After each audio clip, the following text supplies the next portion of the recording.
Bonjour et bienvenue de nouveau sur Opération Pelouse. Alors on avait commencé les intersaisons avec celle de Manchester City et on va continuer avec celle de l'autre club de Manchester, à savoir United. Les Red Devils qui ont terminé 5e du dernier championnat d'Angleterre et qui en parallèle ont remporté l'Europa League, la Coupe de la Ligue anglaise, mais aussi Community Shield, si on peut considérer ça comme un trophée, qui n'a pas de prolongation par exemple. Alors ça coïncide avec les nombreux débats qu'il y avait la saison dernière, à savoir si leur saison était réussie ou ratée. Ratée selon la police et réussie selon les manifestants. Et selon moi, elle était réussie parce que Mourinho, il a fait ce qu'il fait dans tous les clubs où il arrive en premier, c'est-à-dire redonner de la compétitivité. En première ligue, ils n'avaient pas forcément l'effectif pour faire plus. C'était moche, il voulait surtout sur une 4e place qu'il n'a pas eu, mais il s'est qualifié grâce à l'Europa League. Et dans les coupes, il a redonné de la compétitivité et c'est ce qu'il avait fait au Real par ailleurs. Le Real qui passait pas les 8e avant son arrivée, il a fait 3 ans là-bas, 3 demi. Depuis, le Real est toujours en demi et a fini par en gagner 3 en 4 ans. Alors Mourinho, il a fait pareil à Manchester. C'est pas des demi-Ligue des Champions, mais ça reste quand même 3 trophées, avec beaucoup de matchs couperés qu'ils ont réussi à gagner la saison passée. Et c'est en ça qu'il a donné de la compétitivité. Et cette année, il va poursuivre son projet. Et il a réussi en partie avec un bon recrutement, devenu très bon avec une valeur ajoutée, et qui leur permettra de prétendre sérieusement au titre en Première Ligue. Après, pour l'Europe, ça restera un autre débat. Et justement, on y arrive. Ça nous amène à notre première partie, qui est la bonne affaire, à savoir Romelu Lukaku, l'attaquant d'Everton, qui est venu à Manchester pour beaucoup d'argent. On a pu voir plein de gens qui se marraient que Lukaku est arrivé pour cette somme-là, mais au final, quelques semaines plus tard, Morata est arrivé à Chelsea pour 4 ans 2. Donc quand on sait que Lukaku met 15 buts depuis 5-6 saisons, est-ce que c'est vraiment une arnaque comparé aux autres? Je ne pense pas. Je pense même que c'est une bonne affaire. Ils ont eu un débutant régulier en première ligue qui connaît très bien le championnat. Par contre, ça risque peut-être de poser des problèmes en Europe parce qu'il a les pieds un peu carrés. C'est pas Benzema.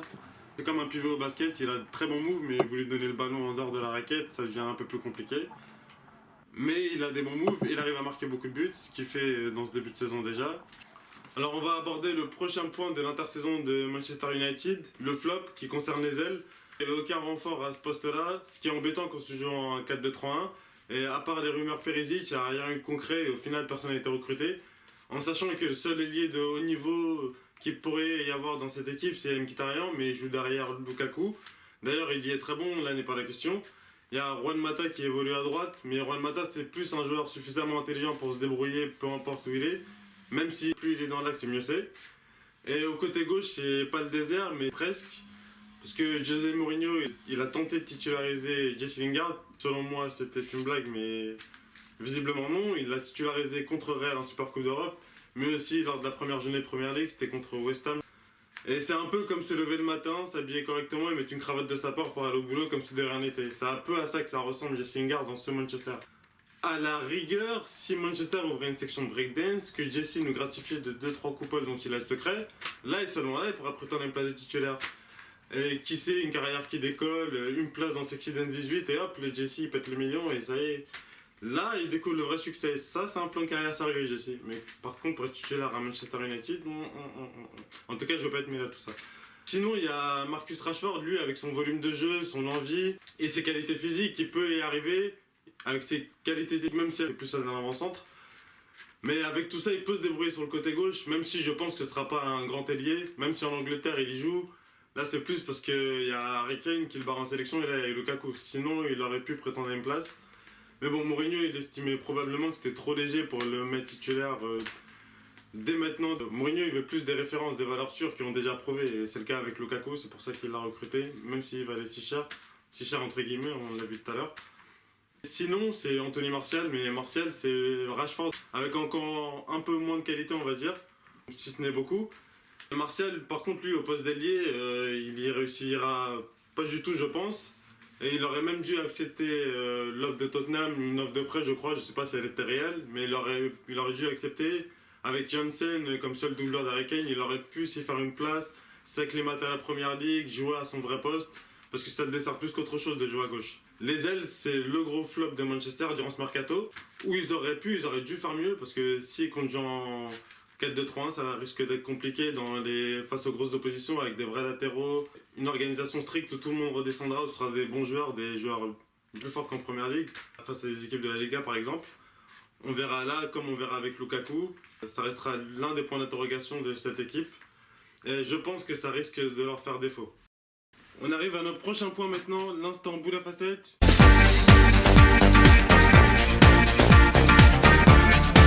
Dans ce premier instant boule à facettes, on va parler de l'arrivée de Nemanja Matic à United. Un cas de tombé du ciel pour Mourinho qui était à Carrington, qui se demandait bien qui allait faire jouer devant la défense. Carrick trop vieux, Ander Herrera trop frêle. Et hop, il avait la tête, Nemanja Matic lui est tombé dans les bras. Le joueur le plus sous-coté Première Ligue.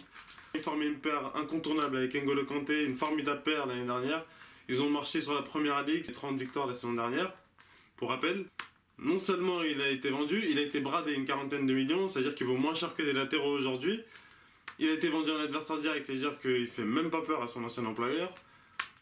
Mais Manchester United a peut-être fait le gros coup de l'année dans ce mercato, parce que non seulement ils ont affaibli un adversaire, et récupéré un des meilleurs 6 de Première Ligue tout simplement. Il y avait bien des rumeurs Eric Dyer, mais ça c'était plus pour un projet national, et encore Nemanja Matic est encore mieux non seulement sur le plan national, mais sur le plan européen, je pense qu'il y a plus de références quand même avec le Serbe. Qui est un excellent joueur, qui en plus va avoir un apport physique. Au côté de Pogba, ils l'ont déjà montré lors des premières rencontres de Première Ligue. Il a une qualité technique au-dessus de la moyenne, il a un excellent pied gauche, il a un apport offensif, il peut mettre de très belles frappes, des passes décisives. C'est le 6 qu'il fallait à Manchester United. Ce qui nous amène à notre prochain point, l'évolution de Paul Pogba, qui a l'an 2 de sa nouvelle vie de footballeur à Manchester United. Avant, il était à la Juve, il faisait bel et bien partie des meilleurs, ça, il n'y a pas de doute.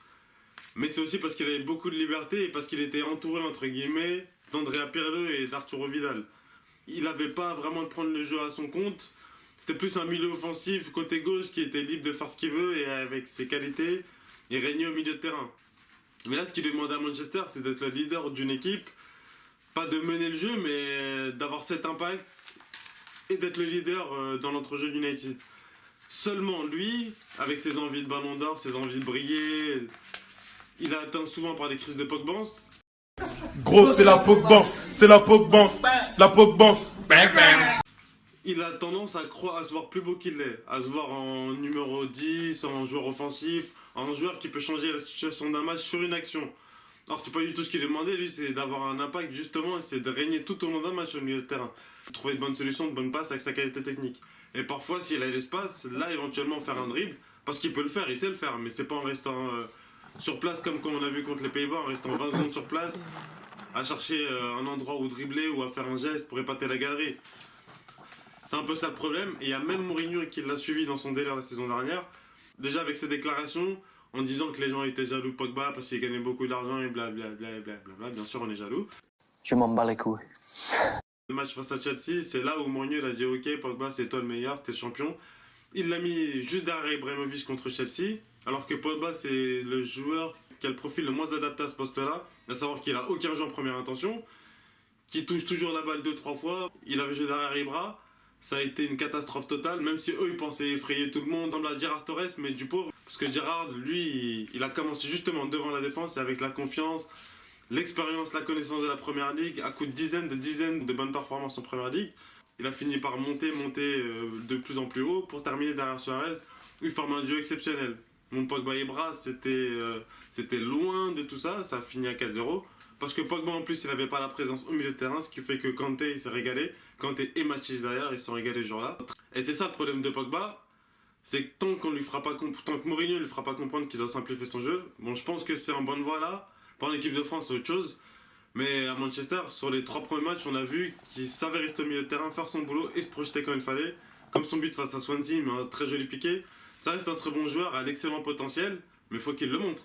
À la Juve, c'est parfait ce qu'il faisait. Mais à Manchester, on ne lui demande pas la même chose. On lui demande avant tout de stabiliser l'équipe et d'être ce facteur plus, d'être celui qui fait les différences au milieu, qui trouve les attaquants, parce que les attaquants ils servent à ça, de celui qui trouve les attaquants pour les mettre dans les meilleures dispositions, pour qu'eux fassent le boulot et terminent les actions.